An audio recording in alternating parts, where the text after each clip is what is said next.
depression, anxiety, suicidal thoughts, mental illness. What do these terms conjure for you? Do you have family and friends that are affected by mental illness? Are you struggling with mental illness? Please join Brian and I as we launch out into the loop and discuss this today. And it's a pretty important topic for me, so I really want to discuss it today on Curiosity Continuum.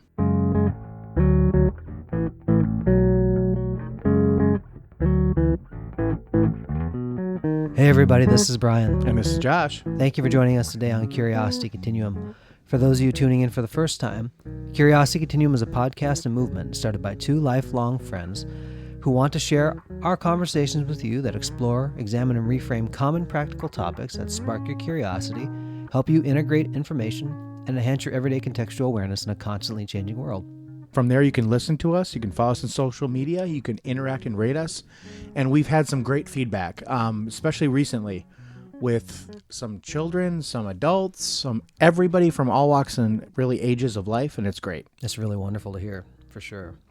So we're going to jump right in today, and we're talking about like living with mental illnesses and the stigma kind of a mental illness in society today. So Brian, what do you think of when you think of people with mental illness? I think growing up, I had a different mindset. It was like somebody who was crazy or somebody that had problems that were so very different than my own or somebody in my family.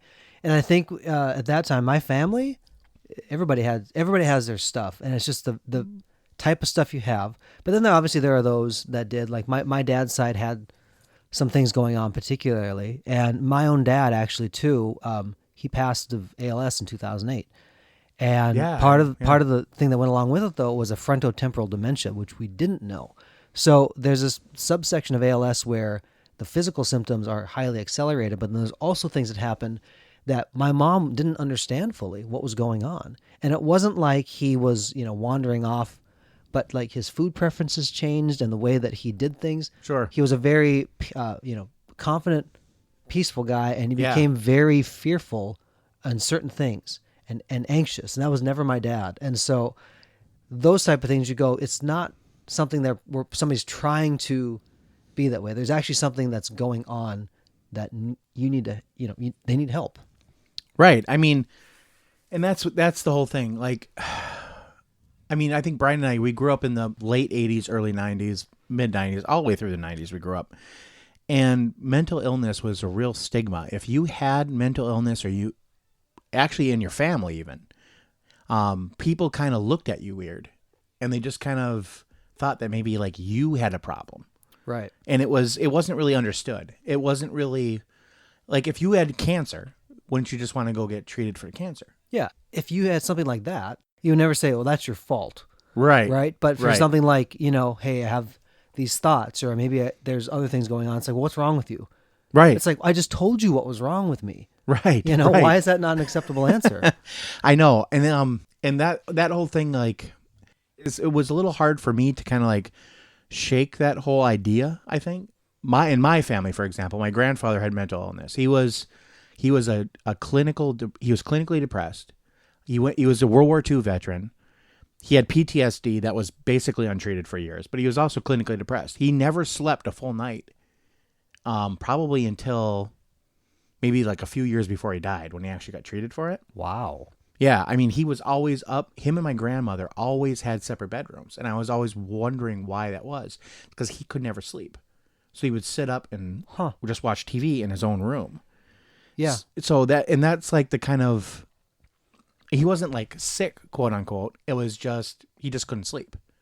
So he had like sleeping pills or whatever, because they didn't diagnose that the same way that they do today. If I think about the Greatest Generation and my grandparents, and especially like my grandpas, right? They weren't like the most emotionally ooey gooey people. No, he wasn't either. They weren't like, they didn't feel the need to express feeling. Right. I think it was from their parents. It was more like, if you did that, you had a problem. Yeah. And then you had the boomers, and that was when like, they're starting to kind of break out from that. Right. And then you have that. And then you have our generation where it's like, oh, hey, so there's other things going on, or we are aware there's other things are going on.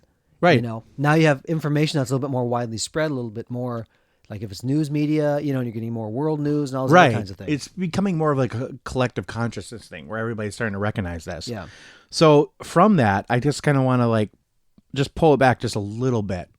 Like the feelings of this mental illness from him, like I know that like he told me that it was just like this feeling of helplessness and like no one could understand what he was going through. Mm-hmm. So, and I felt bad for him, especially as I got older. And I kind of knew that, we had to help him or we had to do something for him. So, but he didn't really want that help. Yeah. And I don't think he ever really did. It was just kind of something that he got help for. Like after it was recognized to a certain point where his doctor said, "Hey, you need this help." Mm-hmm. So he went through that and he got better, but unfortunately it was just a few years before he got ill and died. So for example, like how this affected me more was that my mother also had clinical depression, like anxiety disorders and depression as well. Mm-hmm. So as a child growing up with that was intense. Yeah. And I know like Brian probably doesn't really know that much about me. That I know he knows my mom probably had some problems. Yeah. And my brother had problems too. Yep. And I don't think you know this, but I actually went to the hospital for 15 days when we were young. No, I didn't know that. Yeah. Man. And I was diagnosed with mental illness as well. I have clinical depression. So When was this, dude? This was in 6th grade. When I told you guys, all you guys, I went in the hospital because I had an asthma attack. Yeah. I was in a mental institution. That's what that was? Yeah. And I was actually in a mental ward of a hospital for 10 days. I never knew, man. And it was really intense for me. Well, especially at 6th grade. Yeah, everything else going I was on. like 12 years old, and that was intense. So I mean, this was kind of like the whole point of this was saying that I'm living with it too, and I'm not on medication currently, and I haven't been for many years. I've been actually able to like live with my anxiety and cope with it. Yeah. In a way that and to be honest, this podcast has really helped me, and our friendship has always helped me, that I can reach out to you and talk to you or talk to other people. Yeah, man. So it's a good thing, and I'm kind of choking up a little bit because this is a really big step for me to tell Brian about this. And even my own wife, like she knows I have this and I deal with it, but I really work on it every day. And it's an everyday struggle for me. Like when I get up in the morning every single day, I feel like I should just stay home and not go to work. But I do, and I do it. And I do the stuff I love to do. I love to talk to people, and I really feel that's really part of my therapy is to kind of like get out and just do it. And once I do it, I love it. Yeah. And like Brian came down just recently, actually a couple days ago. He came down to Florida. I loved it. And I love the whole idea, everything with it. So I know this is kind of like a weird episode, but this I think is an important episode because it's me coming not really clean with Brian, but just kind of opening up a little more. That this was something that deeply affected me, even more than my family, but personally with me, and how he's helped me. And I really feel blessed that he's been able to be with me on the journey, even though he didn't even know it. I love you, man. Yeah. I didn't know. It was. I think if I think back now to some of the things, it makes a little bit more sense if you had to Right. kind of Put it in mentally the ramp up context. to some. Yeah. Like how I like to be by myself and all that Yeah. kind of stuff. And I still do that. I still love to be like, I'm really introverted, and that's part of the reason, I think. Yeah. And part of me is like, I have to like be a little more open about it and the struggles I deal with it. Mm-hmm. And I also have to know that like, I'm not the only person that's dealing with this.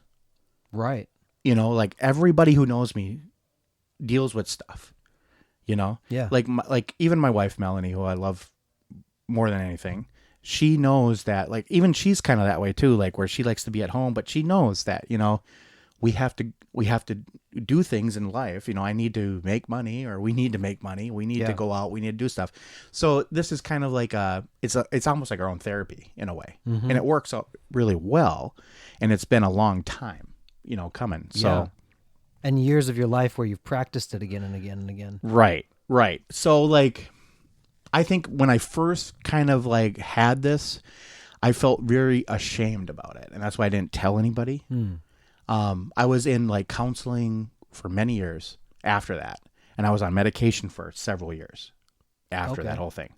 And I got to the point where like I had a chemical imbalance in my brain. They actually could see that it was imbalanced, so they gave me medicine to balance it. And after several years, I didn't need the medicine anymore. It just kind of stayed that way, but a lot of the anxiety was still there. I got it. You know, it's almost like a PTSD in a way, where that like you're okay, but you're not okay. You know, kind of thing. Yeah. Like you're not gonna just like die. I never had like suicidal thoughts. I know like my brother who really suffers with mental illness, and he still really struggles with mental illness. He had all sorts of thoughts, you know, and he still does. Right. So, I mean, for him, it's like a real serious, like every day, super serious issue. Yeah. Yeah. I remember too, like if, for that dynamic in the house, Right. you know, he was such a more prominent Right. force going on. He was more of the like, this is what's going to happen. He was really intense. Yeah. Yeah. So it like affected our whole family. So it was really easy for me to kind of like just like go under the radar. Right. You know, because I wasn't really like that. And so my whole thing just kind of like the coping with it was just like, well, I'm not like, I got it. Yeah. you know what I mean? Yeah. I'm not like my brother. Right. That. Or my mom had pretty intense like problems too, but like she worked through them. Like she still does. She works through them all the time. And I mean, my mom and myself, we get along. We all get along. All of our family gets along great. But we just have to know that this is like, it's not, I don't really want to say it's like a disease, but it's an issue that affects our everyday life. Right. Recently, I heard from somebody that they changed PTSD to PTSI, post-traumatic stress injury. Right. Because generally, like that particular thing that happens doesn't happen unless there's some major thing that happens in your life to do. And so the other thing too, if it's a disorder, it kind of puts the stigma on the person, like you can't ever recover from it. But if it's an injury, it's like you can rehabilitate yourself from the injury to a certain extent to be able to go do. And actually, this is the first time I've actually heard that. And for me personally, that makes a lot of sense to me because that's how I really am. Like I feel myself as like a person who had this thing happen to me and I dealt with it. Yeah. And I've been dealing with it, and I do deal with it, like, but it's not every single day. It's not this. It's not a huge like. I don't look at it like it's weighing me down. Yeah.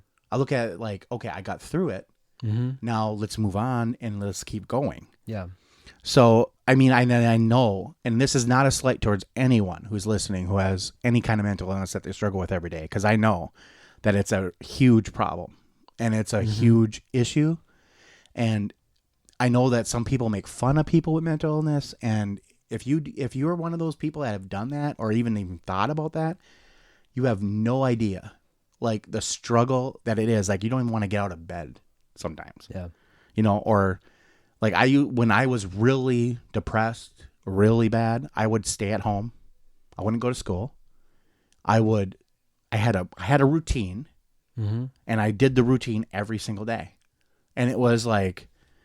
I get up, I do this, I would do that. I would watch certain programs on TV. If I couldn't watch these certain programs, I even felt even worse. So, I mean, I understand like these kinds of things we do to kind of cope.